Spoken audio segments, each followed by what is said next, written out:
Many prominent figures in African history have entertained the idea of a United States of Africa. However, Africa is the most ethnically and linguistically diverse continent in the world, and it would be nearly impossible to convince all 55 countries within the continent to unite to form one nation. And while West Africa is far from being homogeneous, the region's 17 independent countries have close cultural and economic ties with each other. With that being said, what would happen if all the countries in West Africa united to create the West African Federation? What would be this new country's position in the world, and how powerful would it actually be? Well, for starters, West Africa is massive, covering 6.14 million square kilometers of land, which is about 5% of all of the land on Earth. This would make the West African Federation the seventh largest country in the world by landmass, overtaking India, but still remaining behind Australia, Brazil, the United States, China, Canada, and Russia. At the time of recording this video, West Africa has a population of approximately 422 million people, or about 5% of the global population.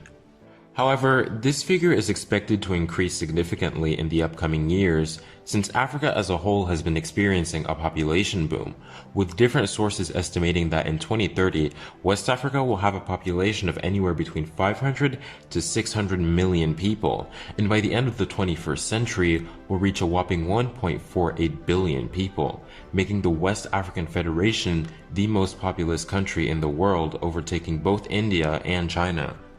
With a country nearly the size of Australia and a population that would give China a run for its money, the world would definitely be more attentive to the new nation's demands, as it would hold a more dominant position in the world. However, that doesn't come without challenges. West Africa is a region that suffers from terrorism, and while countries such as Senegal, Benin, Togo, Ghana, and Côte d'Ivoire have remained mostly untouched due to their rapid response to threats, it's quite a different story in neighboring Nigeria, Niger, Burkina Faso, and Mali. Additionally, West Africa's literacy rate is very low, with only about 50% of West Africans being literate, much lower than the global average of 86%. However, this varies by region. While Cape Verde has a literacy rate of 86.8%, Niger has a literacy rate of only 35%. Speaking of literacy, the West African Federation would have to decide on what language would become the official language of the country. Nigeria alone hosts over 500 different languages within its 6 different regions, and so I predict that there would be multiple official languages in the country, but English, French, and Yoruba would probably be the lingua franca as used across the nation, for people of different ethnic backgrounds to communicate with each other, since these are already the top 3 most spoken languages in West Africa. Looking at a map of the 10 largest cities in the region, some may be inclined to think that Lagos would be a good candidate for a capital city, as it would be the largest city in the country and it would concentrate a high level of economic activity, with Lagos's GDP alone being $130 billion, comparable to the GDP of Ukraine before current events. I, however, think that the capital city would be located here, in Accra. This is because Ghana as a whole is one of the most stable and prosperous nations in Africa, and in 2021 was ranked the second most peaceful country in all of Africa, only behind Mauritius, an island nation in the Indian Ocean that, unlike Ghana, has no unstable neighbors.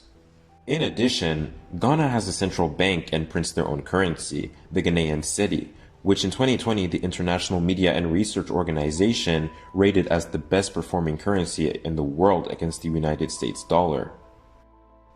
Abidjan, Abuja, and Dakar, being some of the largest cities in West Africa, would probably have an important role in the economic growth of the West African Federation as well.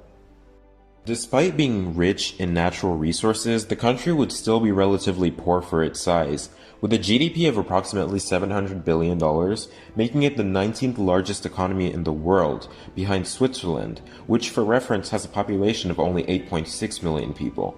The GDP per capita of the nation would be approximately 1,660 USD per year, much lower than the global average of $11,000.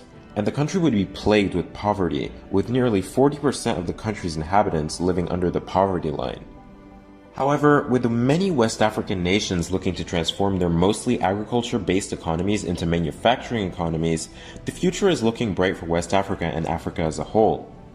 These initiatives will lift millions of people out of poverty and will allow West African nations to prosper and bring them one step closer to becoming developed countries. All things considered, if West Africa united and overcame its many challenges, it could one day dominate the world culturally and militarily in a similar way to how the US does today. Thanks for watching. Leave your suggestions for future videos in the comments. I'll be reading and liking all of them.